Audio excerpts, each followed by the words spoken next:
You've seen the reports. $53,000 is the median salary in 2023. You've probably checked that number against your own life, felt a small tug of comparison, and moved on. But what no one tells you is that this single harmless statistic is not a reflection of reality. It is a weaponized artifact designed to make you feel like a failure. In this video, we will deconstruct the career stats of the average employee. We will treat each number and each date as evidence from a crime scene. And by the end, you will see that the average employee is not a person. It is a statistical ghost created to keep you running on a treadmill that never moves. The story begins in 1884. On March 4th, the United States government created the Bureau of Labor Statistics. The yearbook was known as the Department of Labor's Division of Statistics. Its purpose was simple: collect data on wages, hours, and employment. It seemed like an act of transparency, the government letting workers know where they stood. But the mechanism they built had a hidden function that no one noticed. The BLS began churning out measurements that quickly became the standard of comparison. Median weekly earnings, mean hourly wages, average tenure. Over decades, these numbers became the lens through which every worker saw themselves. If you earned less than the median, you were below average. If you stayed at a job longer than the median tenure, you were stable. If you changed jobs more frequently, you were unstable. The numbers became identity. And the identity was a trap. Here is where the first contradiction emerges. In 1960, the median weekly earnings for a full-time worker were $1,020 adjusted for inflation. By 2020, that number had risen to $1,058, a 3.7% increase over 60 years. Think about that for a moment. The economy grew dramatically. Technology transformed entire industries. Productivity skyrocketed. But the median worker's paycheck barely budged. The number is not neutral. It is a signal of a system designed to keep you in place. If you have ever looked at your paycheck and felt a quiet gap between your effort and your reward, you know exactly what this feels like. That gap is not your imagination. It is a structural feature of a system that needs you to believe you are average. Stop for a moment. The median is not the average. In a perfectly symmetrical distribution, the median and the average are the same. But our income distribution is not symmetrical. It is heavily skewed to the top. The median, which is the middle point, hides the vast majority of workers who are below it. The $53,000 mark is not where most workers are. It is the midpoint of a landscape where the top pulls the number upward and the bottom stretches endlessly downward. Now consider the Equal Pay Act of 1963. It codified the principle of equal pay for equal work.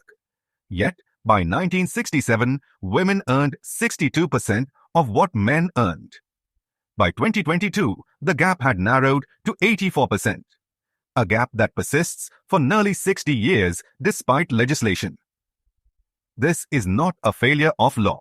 It is a structural signal that the system of comparison itself is designed to maintain hierarchies. The average employee is not average. The average employee is a statistical construct that masks stagnation while making you feel personally responsible. You think you are below average because you compare your life to a number that was never designed to represent anyone. If you've ever wondered why your salary feels stuck despite working harder than ever, you are in the right place. What comes next will dismantle everything you thought you knew about career statistics. Let us move to the disruption. The second layer is psychological. In 2008, Judge and Kling published a meta-analysis in the Journal of Applied Psychology. They analyzed 1.2 million employees across 115 studies. Their finding was devastating. A 1 standard deviation increase in perceived fairness of pay predicted only a 0.4. 2 standard deviation increase in job satisfaction. In plain language, even when workers felt their pay was fair, they were only moderately satisfied. But here is the twist. The effect was significantly larger for workers earning below the median wage. The fairness mattered more for those who earned less. This means that the people most affected by wage stagnation are the ones who need fairness the most, and they are the ones least likely to get it. The system that feeds you comparison numbers also starves you of justice. Now, look at the career plateau. In 2021, the Mean Society for Human Resource Management surveyed employees and found that 27% reported feeling they had reached a career ceiling. 27%. That is more than 1 in 4 workers who believe they cannot advance. The average employee is not progressing.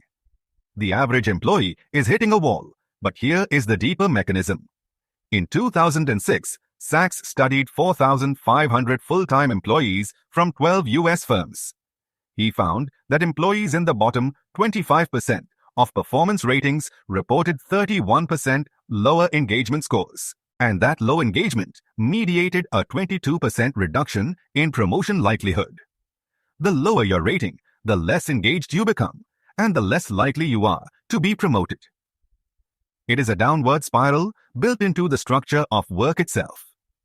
If you have ever been placed on a performance improvement plan or given a mediocre review and felt your motivation drain, you are not lazy. You are responding to a system designed to produce exactly that effect. Now let us turn to the tenures. In 2023, the BLS Employee Tenure Survey found that the median tenure for wage and salary workers was 4.1 years, down from 4.6 years in 2010. People change jobs more frequently. The average employee stays in a job for just over 4 years. That is not enough time to build deep expertise, accumulate meaningful leverage, or develop the kind of career capital that commands higher pay. The average employee is perpetually in the early phase of their career. But here is the paradox. If you stay longer, you risk being seen as stagnant. If you leave sooner, you reset your earning potential each time. The BLS also recorded that 36 million Americans were engaged in gig-type employment in 2021. That is 22% of the labor force, a tenfold increase from 2005 when it was about 3 million. The average employee is not just changing jobs. They are increasingly outside the structure of employment entirely. You are now seeing the hidden architecture behind the numbers. If this realization has value for you, consider subscribing to the channel to continue deciphering the systems that shape your life. And leave a like if you want more breakdowns like this. Now, you are starting to see the hidden architecture. The numbers that tell you you are average are the same numbers that keep you running. But that is just the tip of the iceberg. Stick with me because the next layer reveals what no career coach admits in public. The third layer is the mechanism of burnout. In 2017, Bakker and Demaruti published a study in the Journal of Occupational Health Psychology. They surveyed 8,200 workers across 30 organizations. Their finding high job demands combined with low perceived career support increased burnout risk by 68%, and burnout correlated with 0.55 standard deviation lower self-rated career progression. Burnout is not a personal failure. It is a predictable outcome of a system that demands more than it supports. The average employee is not just stuck. They are burning out at rates that are statistically predictable, and the numbers that measure that burnout are the same numbers that tell them they are average. It is a closed loop. The numbers are not neutral, they are architectural. If this understanding of burnout as a systemic feature, not a personal failure, makes sense to you, subscribe to the channel for more deconstructions of the structures that govern your work life. Hit the like button to signal that you want to see this series continue. Now let us zoom out to the scale. The gig economy generated $1.2 trillion in earnings in 2024. That is 5% of total US personal income. $1.2 trillion earned outside the traditional employment structure. The average employee is increasingly not an employee at all. They are a contractor, a freelancer, a gig worker. The statistics that define the average employee were built for a world that no longer exists. If you have ever felt that the advice about building a career does not apply to you, because your work does not fit the mold, you are not an outlier. You are part of a majority that the statistics were never designed to capture. You will never look at the average salary again the same way. That is the feeling of someone who has cracked the code. If you want to understand the other numbers designed to keep you in place, the next block will show you the full map. Let us move to the climax. The fourth layer combines all three previous layers into a single truth. The average employee is not a person. It is a statistical category. But that category has been weaponized to make you feel that your stagnation is your fault. The earnings stagnation from 1960 to 2020, the gender wage gap, the career plateau, the burnout, the gig economy. All of these are signals of the same underlying structure. A system that needs you to believe you are average so that you keep striving, keep comparing, keep consuming. In 2021, Carter and Silva studied 1,200 recent graduates. They found that individuals who perceived themselves as below average in earnings reported 23% lower career goal clarity and were 15% less likely to pursue advanced training within 2 years. The perception that you are below average does not just make you feel bad. It changes your behavior. It makes you less likely to invest in your own future. The average employee is locked in a cognitive trap. They compare themselves to a number that does not represent anyone. They feel like a failure. And that feeling reduces their motivation to escape. The system does not need to keep you down. It just needs you to believe you are average. Now the final layer. The average employee works 34.4 hours per week in 2024. That is a full-time schedule by government definition. Yet the average person who works those hours does not earn enough to cover basic expenses in most major cities. The BLS numbers show that the median annual salary for full-time workers is $53,490.